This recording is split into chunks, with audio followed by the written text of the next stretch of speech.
terminer l'histoire de cette malade, j'ajouterai encore une remarque. Le docteur Breuer et moi connaissions assez bien et depuis assez longtemps Madame von N pour pouvoir rire souvent en mettant en parallèle son type caractériel avec la description du psychisme hystérique telle qu'elle se présente depuis longtemps dans les livres et dans l'opinion des médecins. Si l'observation de Madame Cécile M nous avait montré que l'hystérie sous sa forme la plus grave n'est pas incompatible avec les dons les plus riches et les plus originaux, fait que rend d'ailleurs évident la biographie des femmes qui se sont illustrées dans l'histoire et des lettres. Et les lettres. Nous trouvions en Madame Amy von N une preuve, ce que l'hystérie n'exclut ni un caractère impeccable ni la recherche de buts bien définis. Nous avions affaire à une femme remarquable, d'une haute moralité prenant au sérieux ses devoirs et dont l'intelligence et l'énergie vraiment viriles, la grande culture et l'amour de la vérité nous en imposaient à tous deux. Alors que son souci du bien-être des gens d'une situation inférieure à la sienne, sa modestie innée et l'élégance de ses manières en faisaient réellement une grande dame. Qualifier une femme comme elle de dégénérée serait modifier jusqu'à le rendre méconnaissable le sens de ce mot. Il convient d'établir une discrimination nette entre les concepts de prédisposé et de dégénéré, sans quoi l'on sera obligé d'admettre que l'humanité doit une bonne part de ses grandes acquisitions aux efforts d'individus dégénérés. J'avoue aussi ne rien trouver dans l'histoire de Madame von N qui rappelle la diminution de production psychique que Pierre Janet tient pour responsable de l'apparition de l'hystérie. Il pense que la prédisposition hystérique consiste en un rétrécissement anormal du champ de la conscience par suite de dégénérescence héréditaire, rétrécissement qui conduit à la négligence de plusieurs séries de perceptions, puis à la désagrégation du moi et à la formation d'états seconds.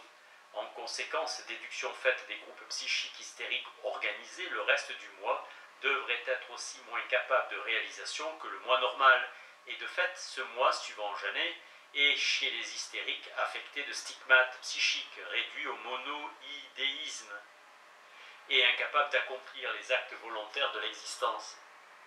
À mon avis, Janet a placé à tort les états consécutifs aux modifications hystériques de la conscience au rang de condition primaire de l'hystérie. Ce sujet mérite d'être traité dans un autre chapitre. Cependant, chez Madame von N, on n'observait aucune trace de cette diminution.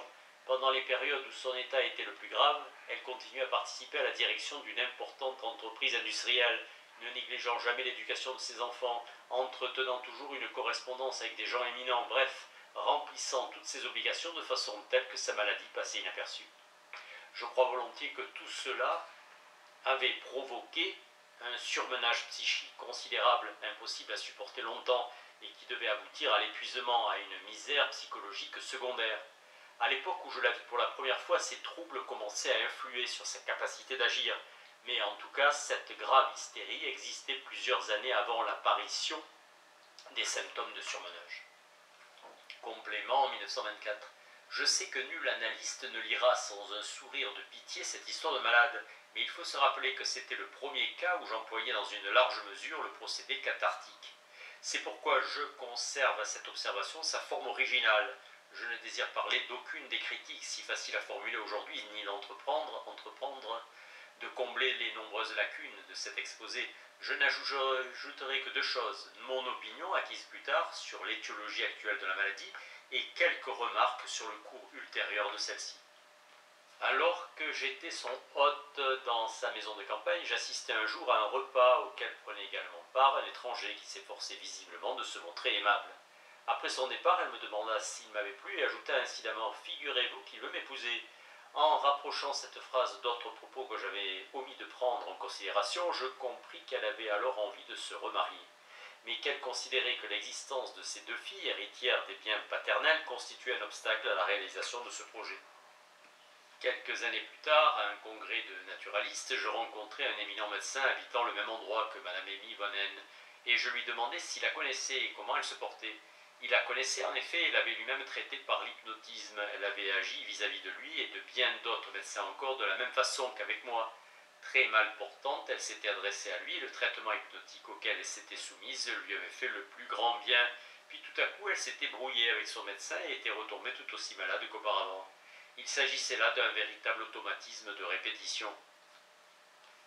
Ce ne fut qu'au bout d'un quart de siècle que je pus à nouveau avoir des nouvelles de Madame von N. Sa fille aînée, celle pour qui j'avais fait de si fâcheux pronostics, m'écrivit pour me prier de lui fournir un rapport sur l'état mental de sa mère, à l'époque où je l'avais traitée. Elle voulait lui intenter un procès et ne me la dépeignait comme une despote cruelle, ne méritant aucun ménagement. Madame von N avait chassé ses 2 enfants et leur refusé toute aide matérielle, dans leur indigence. Ma correspondante elle-même avait passé un doctorat et s'était mariée. Miss Lucy R, 30 ans, par Sigmund Freud. Vers la fin de 1892, un médecin de mes amis m'adressa à une jeune personne qu'il traitait pour une rhinite chronique purulente, à rechute. Comme on put l'établir plus tard, c'était à une carie de l'ethmoïde qui était due la ténacité de son mal. En dernier lieu, la malade s'était adressée à mon ami pour le consulter sur de nouveaux symptômes que ce praticien expérimenté ne put cette fois attribuer à une affection locale. Elle avait totalement perdu l'odorat et était presque sans interruption poursuivie par une ou 2 sensations olfactives d'ordre subjectif. Cette sensation lui semblait fort pénible, elle se sentait en outre d'humeur morose, fatiguée, se plaignait de lourdeur de tête, de manque d'appétit et d'adynamisme. Cette jeune personne, gouvernante chez un directeur d'usine habitant la banlieue de Vienne, venait me consulter de temps en temps. C'était une Anglaise de constitution délicate, palote, mais qui s'était bien portée jusqu'à l'époque de son affection nasale. Ce qu'elle me dit tout d'abord confirma l'opinion du médecin. Elle souffrait d'humeur noire et de fatigue, était poursuivie par des sensations olfactives de nature subjective. En ce qui concerne les symptômes hystériques, elle était atteinte d'une assez nette analgésie générale avec sensation tactile intacte. L'examen superficiel à l'aide de la main du champ visuel ne révéla aucun rétrécissement de celui-ci.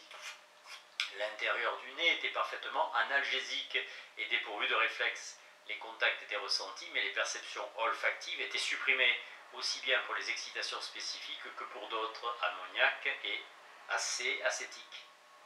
Le catarrhe nasal purulent se trouvait justement dans une période d'amélioration.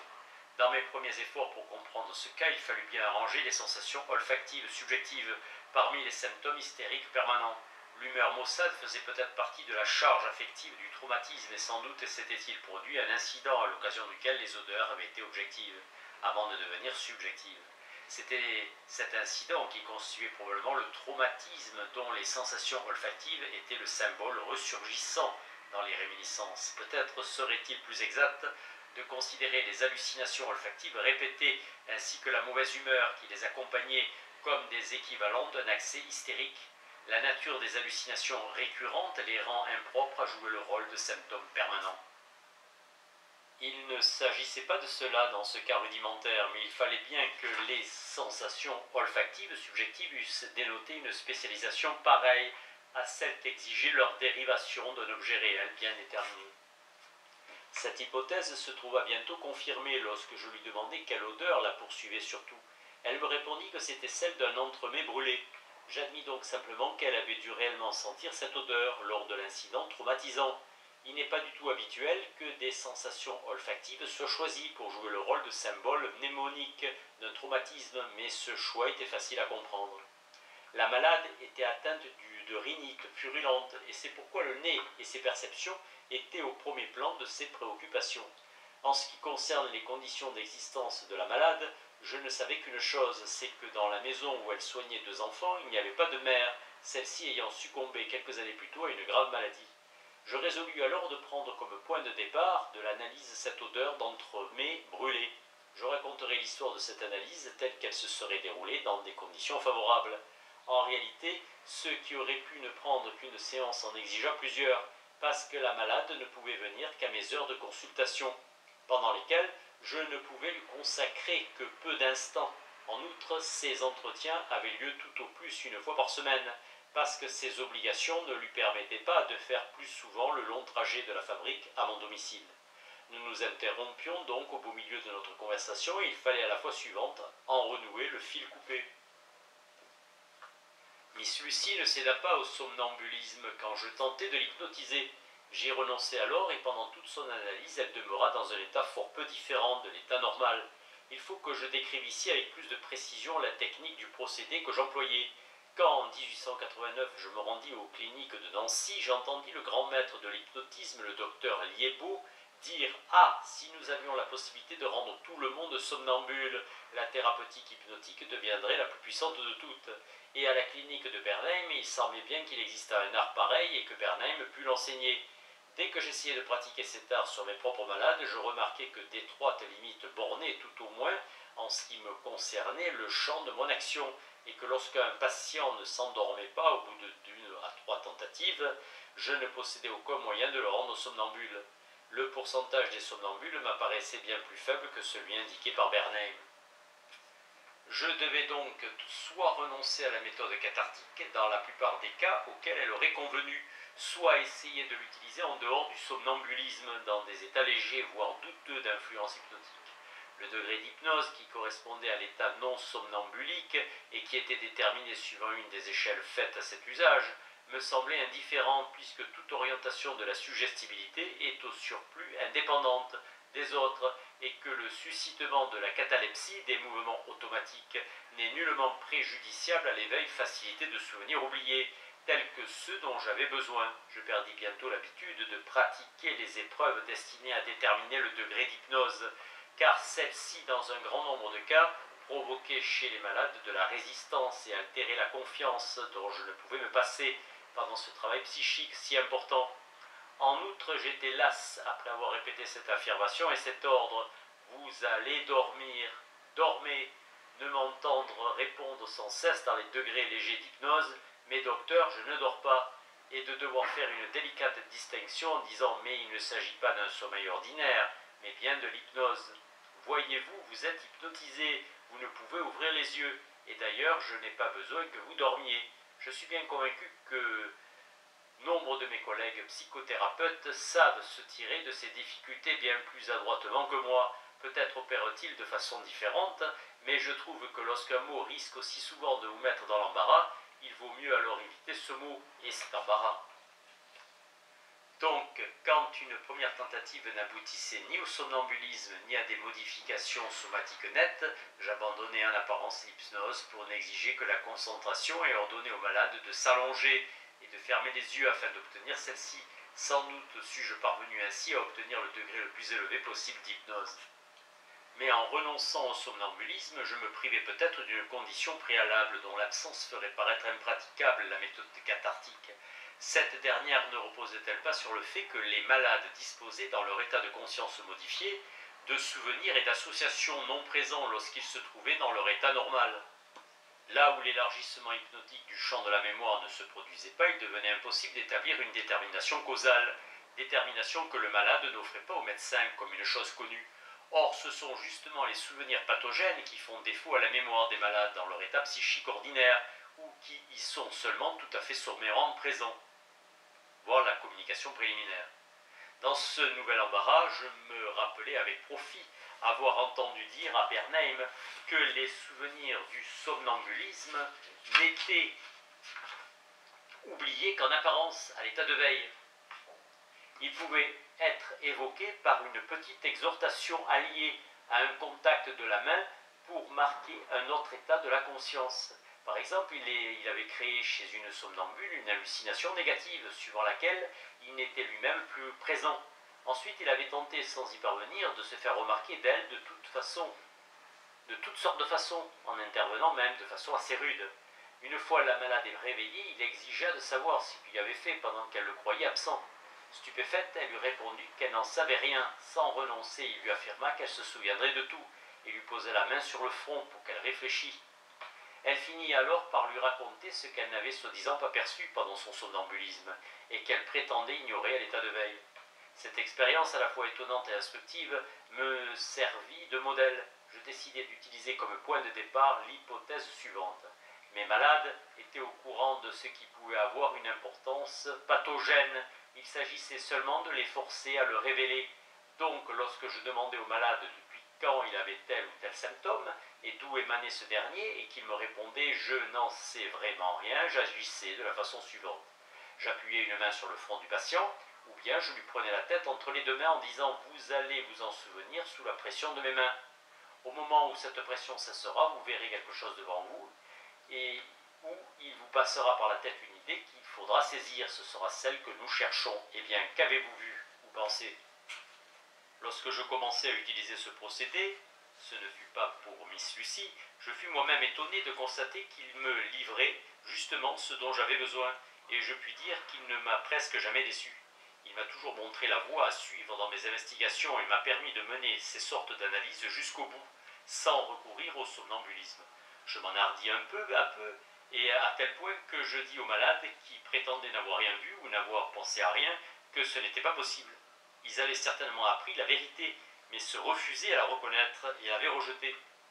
Je renouvellerai ce procédé autant de fois qu'ils le voudraient, et chaque fois ils reverraient la même chose. Et en fait, l'expérience me donna chaque fois raison. Les malades n'avaient pas encore appris à abandonner l'usage de leur sens critique et rejeter l'idée où le souvenir ressurgit parce qu'il est considéré comme inutilisable ou comme un obstacle interférent. Mais une fois qu'ils avaient révélé, nous pouvions toujours constater qu'il s'agissait vraiment du fait important. Parfois, lorsqu'après la troisième ou quatrième pression, j'avais fini par extorquer leurs informations aux malades, ils me disaient « c'est vrai, je l'avais appris dès la première fois, mais je ne voulais pas le dire, ou bien j'espérais que ce ne serait pas ça ». Cette façon d'élargir le champ sans doute rétréci d'une conscience exigeait bien plus d'efforts que l'investigation à l'aide de l'hypnose, mais elle me rendit indépendant du somnambulisme et me permit de prendre connaissance des causes souvent déterminantes, de l'oubli des souvenirs. Je puis affirmer que ces comportements sont souvent intentionnels, souhaités et ne réussissent jamais qu'en apparence. Il m'a semblé peut-être plus étrange encore de faire ressurgir pour un procédé semblable des chiffres et des dates soi-disant depuis longtemps oubliés et de prouver ainsi la fidélité insoupçonnée de la mémoire. La pauvreté des renseignements fournis par la recherche de chiffres et de dates permet en effet de faire appel au principe bien connu tiré de l'étude de l'aphasie et suivant lequel reconnaître quelque chose exige moins d'efforts mnémoniques que celui de s'en souvenir spontanément.